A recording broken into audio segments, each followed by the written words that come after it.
Je vaux plus que des mots, c'est précieux comme je vaux de l'or. Richesse de mes entrailles, ma couronne, elle vaut bien de l'or. Derrière le marketing inoffensif du défrisant se cache une toute autre réalité. Ce produit a fait des dégâts sur leurs cheveux, mais pas seulement. Quand j'étais jeune, donc je pense que c'est vers les 4-5 ans, parce que j'étais trop jeune pour me rappeler, ma mère s'est défrisée et elle a laissé en fait le reste du pot de défrisant dans la salle de bain. Dans l'exploration dans laquelle j'étais, je suis allée à la salle de bain et j'ai mangé le pot de défrisant. J'étais inanimée à la salle de bain. Et ma mère, en fait, pour elle, j'étais morte. Je respirais plus, mais mon pouls encore était là. Et donc, j'ai été admise à l'hôpital. Et on m'a dit 1 semaine. Je pense qu'on m'a fait un lavage d'estomac. Je pense que c'est inconsciemment ça qui fait que j'avais la peur déjà du défrisant de manière inconsciente et aussi l'odeur du défrisant que je ne supportais pas. Ça puait la soude. Et un jour, dès le départ, je disais à mon père, je dis, mais c'est la même odeur que le desktop.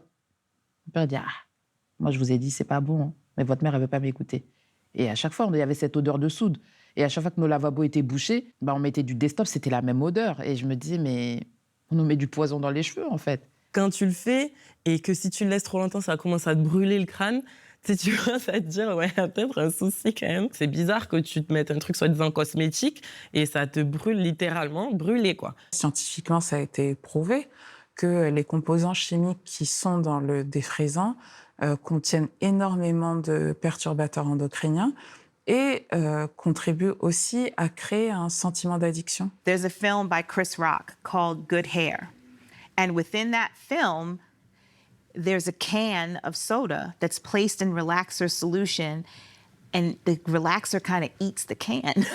And I think a lot of people, for the first time, were like, wait, that's what I've been putting in my hair? Oh, maybe I shouldn't put that in my hair, you know? Tu sais, quand tu es enceinte pour la première fois, tu veux tellement donner le meilleur à ton enfant. Donc là, je me suis dit, mais c'est quoi l'impact sur mon bébé du défrisage, là? Ce truc que j'ai du mal à laisser, à abandonner, qui, pour moi, est juste un automatisme. Tu vois, je me pose même pas de questions à ce moment-là. Mais là, c'est la première fois que je me suis posé des questions. Je me suis dit, qu'est-ce que je mets? Elle mettait un produit corrosif, principalement composé de soude, utile pour nettoyer, dégraisser et désinfecter. Les défrisants sans soude promettent une faible nocivité. Mais en réalité, ces produits, en plus de brûler le cuir chevelu, provoquent l'alopécie, attaquent les poumons, augmentent le risque d'avoir des fibromes utérins et un cancer de l'utérus. Mais malheureusement, pour beaucoup de femmes noires du monde entier, se défriser était une nécessité. Voilà pourquoi les femmes sont addictes du défrisage, parce qu'elles le veuillent ou non, il faut faire disparaître les traces des cheveux qui poussent, qui repoussent, et ils repoussent de manière systématique, crépus. Donc on est dans des choses, une analyse des pratiques qu'il faut regarder, non pas comme des phénomènes anodins, mais qu'est-ce qui a fait que j'ai agi comme j'ai agi, ou qu'est-ce qui fait que notre peuple a fait ce qu'il a fait. Pour comprendre d'où vient le défrisage, il faut remonter avant le XVIe siècle, en Afrique. À cette période, les Africains prennent méticuleusement soin de leur corps et de leurs cheveux. Ils prennent du temps, ils appliquent des huiles, du beurre de karité. En gros, les cheveux, c'est précieux. Et d'ailleurs, ils le montrent à travers des coiffures qui sont archi stylées. En plus d'être esthétiques, elles sont utilisées comme moyen de communication au sein des divers peuples africains du continent. Elles transmettent diverses informations, à savoir la position sociale, le statut marital, l'âge, la tribu. Par exemple, au Niger, cette coiffure représente celle des femmes de forgerons sans rail. Mais dès le XVIe siècle, les sociétés africaines sont bouleversées. Marchands et colonisateurs européens débarquent sur le continent dans un but économique. Ils mettent alors en place le système esclavagiste. Pour ça, il faut asservir les populations et forcément, ça va passer par leur culture et ce, jusqu'aux cheveux. Ils sont kidnappés, déportés vers l'Europe et l'Amérique, 2 continents qui leur sont complètement inconnus. Avant de quitter leur terre, certains d'entre eux sont même rasés. C'est ainsi que leurs identités sont broyées. Désormais, impossible de savoir qui appartient à quelle tribu, ils sont déshumanisés, l'esclave est juste un esclave. Après des mois passés dans des bateaux, ils arrivent dans ce nouveau monde, avec les cheveux sales et emmêlés. Sur les marchés où ils sont exposés, les potentiels acheteurs posent un regard de dégoût sur eux. Ils touchent leurs cheveux, les analysent, font des commentaires. C'est une grande découverte. Par leurs gestes et leurs mots, les Africains se sentent désormais inférieurs. La détérioration considérable de leurs cheveux entraîne des maladies du cuir chevelu. Ils n'ont désormais ni les produits, ni les accessoires pour prendre soin de leurs cheveux. Par exemple, le peigne afro était un outil indispensable au moment de coiffage. Cet objet, fabriqué avec du bois dur ou de l'ivoire, était un objet précieux approprié aux textures frisées. La civilisation africaine a mis l'accent sur un accessoire capillaire, un peigne. Et quel peigne! Ils sont les seuls à avoir inventé ce peigne-là. Il est travaillé de manière à ce que les bouts soient complètement pointus et polissés pour que, justement parce que ces matières-là peuvent accrocher, pour qu'elles n'accrochent pas, pour que les bouts n'accrochent pas le cheveu. Et le souci, c'est encore celui-ci, de ne pas faire souffrir la personne qui est coiffée. Ce précieux peigne est donc bien loin de ce que les mamans utilisaient pour coiffer leurs filles. Mais il est aussi très loin du peigne européen usagé que les maîtres donnent aux domestiques lorsqu'ils répondent favorablement à leur désir de prendre soin d'eux. Ce peigne, vous le connaissez, il a des dents très fines, trop fines pour satisfaire la structure du cheveu crépus. Il ne lui convient pas. Ce peigne devient pourtant leur peigne de référence. Avec cet accessoire, le coiffage est difficile, le peigne passe mal et renforce dans l'esprit des esclaves que leurs cheveux sont des mauvais cheveux et que le cheveu lisse est un bon cheveu. Comparés aux esclaves des champs, les esclaves domestiques vivent proches de leur maître. Ils s'occupent des cheveux de leurs enfants, les touchent, les coiffent. Ils le connaissent très bien, ce cheveu lisse, raide, qui bouge au moindre mouvement. Ça donne envie parce que leur peigne passe. Ils ont les produits adaptés et ils n'ont pas besoin de les cacher sous des mouchoirs de tête. Car oui, les maîtres n'en supportent pas la vue. Ils ne supportent pas les cheveux afro. Avec le temps, les femmes esclaves voulaient se débarrasser de leur texture. Elles repassaient leurs cheveux, enfonçaient des fourchettes chaudes entre les mèches, les lissaient au peigne chaud. Les esclaves domestiques perfectionnent ces techniques et c'est au XXe siècle que le défrisage à froid que l'on connaît aujourd'hui voit le jour.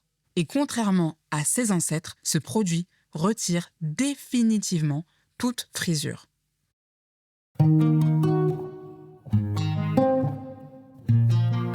Être aux normes du blanc. C'est ce que les esclaves et leurs descendants ont fait quand trop d'années sont passées pour trouver de la beauté dans leurs traits physiques. Quand ils ont intériorisé les regards de dégoût, les mots, la violence. Si bien que l'UNESCO a classé le défrisage parmi les séquelles psychologiques liées à la traite négrière. Les cheveux lisses deviennent la référence des nouveaux livres en matière de beauté. En Amérique, quand l'esclavage est aboli, on dit aux gens si vous n'enlevez pas ça, eh bien vous n'aurez pas de place dans cette société parce qu'elle est à nous. On ne vous donnera pas de travail. Et ils se trouvent piégés par cette histoire-là, c'est-à-dire voilà, faire avec, rester aux États-Unis. Née aux États-Unis, la pratique du défrisage s'est propagée des siècles plus tard sur le continent africain et en Europe. Ce produit est repris par l'industrie cosmétique américaine. C'est un succès monstre. Il se vend comme des petits pains. Le besoin de se défriser est insatiable et les industriels indiens l'ont bien compris. C'est eux qui ont fait exploser ce marché en le manufacturant et en le distribuant. Comme ils voyaient ce qui se passait dans les quartiers des Brooklyn, etc., ils disaient « Ah mais tiens, on n'a pas ça en France. Si on faisait ça ?»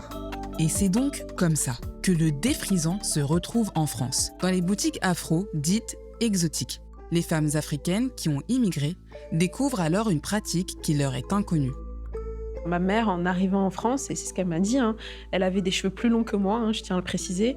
Et quand tu rentres dans un salon de coiffure afro, à l'époque, ce qu'on te proposait, c'était soit de te tresser ou soit de faire un défrisage. Donc en fait, c'était une norme, les tantes, les mamans, enfin tout le monde se défrisait les cheveux. On était dans le culte du lisse et par tous les moyens possibles, malheureusement. Et ça, je pense, ça se reproduit de mère en fille. Alors, je me suis défrisé les cheveux pendant, disons, 20 ans. Ouais. J'ai commencé tôt et j'ai fini tard. De mes 8 ans à mes 28 ans, pendant 20 ans. Jusqu'à l'âge de 18 ans. 8 ans, c'est beaucoup, hein? Mais un jour, elles ont choisi de ne plus s'infliger le défrisant. Je mérite mieux qu'une boîte de défrisant à 6 € sous prétexte qu'il y a des gens qui décident que je suis pas belle telle que je suis. En fait, ça a été excusez-moi du terme, mais un fuck. C'est une rébellion profonde. Je me suis dit, allez vous faire voir. Je veux pas. En fait, vous allez devoir faire avec le fait que mes cheveux sont comme ça. Point barre. Ne jamais avoir accepté ses cheveux de toute sa vie, au final, c'est une charge mentale, mais tellement énorme et constante qu'au bout d'un moment, j'en ai eu marre, en fait. Autour de 2010, je fais avec ma meilleure amie une vidéo qui s'appelle « Les fatous et l'autoracisme ». Suite à cette vidéo-là, on reçoit beaucoup de messages, beaucoup d'appels, on nous arrête dans la rue, etc. Et donc, on découvre aussi l'univers des nappies. Voilà. Donc, en découvrant cet univers-là, de vidéo en vidéo, on s'aperçoit que les cheveux afro peuvent pousser long. Et c'est la première fois qu'on voit ça. Donc, on est stupéfaite. On se dit « Ah, mais c'est possible !» Elle explique un certain nombre de choses dans la vidéo, dont le fait qu'elle a arrêté le défrisage et que c'est quand elle a arrêté le défrisage qu'elle a vraiment vu jusqu'où ses cheveux pouvaient aller. C'est là où, voilà, c'est terminé le défrisage. Lorsque les femmes noires du monde entier ont pris conscience que leurs cheveux faisaient partie intégrante de leur identité et qu'elles devaient les assumer, le réveil était si fort qu'elles lui ont donné un nom, le mouvement Nappy. Depuis, les ventes du défrisant dans le monde dégringolent. Entre 2012 et 2017, elles ont baissé de 37%. Pendant des années, les femmes noires pensaient qu'elles avaient eu la malchance d'avoir un cheveu maudit, que Dieu leur avait attribué les mauvais cheveux, parce qu'apparemment, ils étaient trop difficiles, trop durs à coiffer. Alors elles se sont défrisées, elles se sont torturées, mais elles se sont réveillées. Un jour, elles ont dit stop, parce que c'était trop. Elles ont compris que c'était trop. Mais comment faire? À plus de 20 ans, avec une texture qu'elles découvriront pour la première fois. Par où commencer?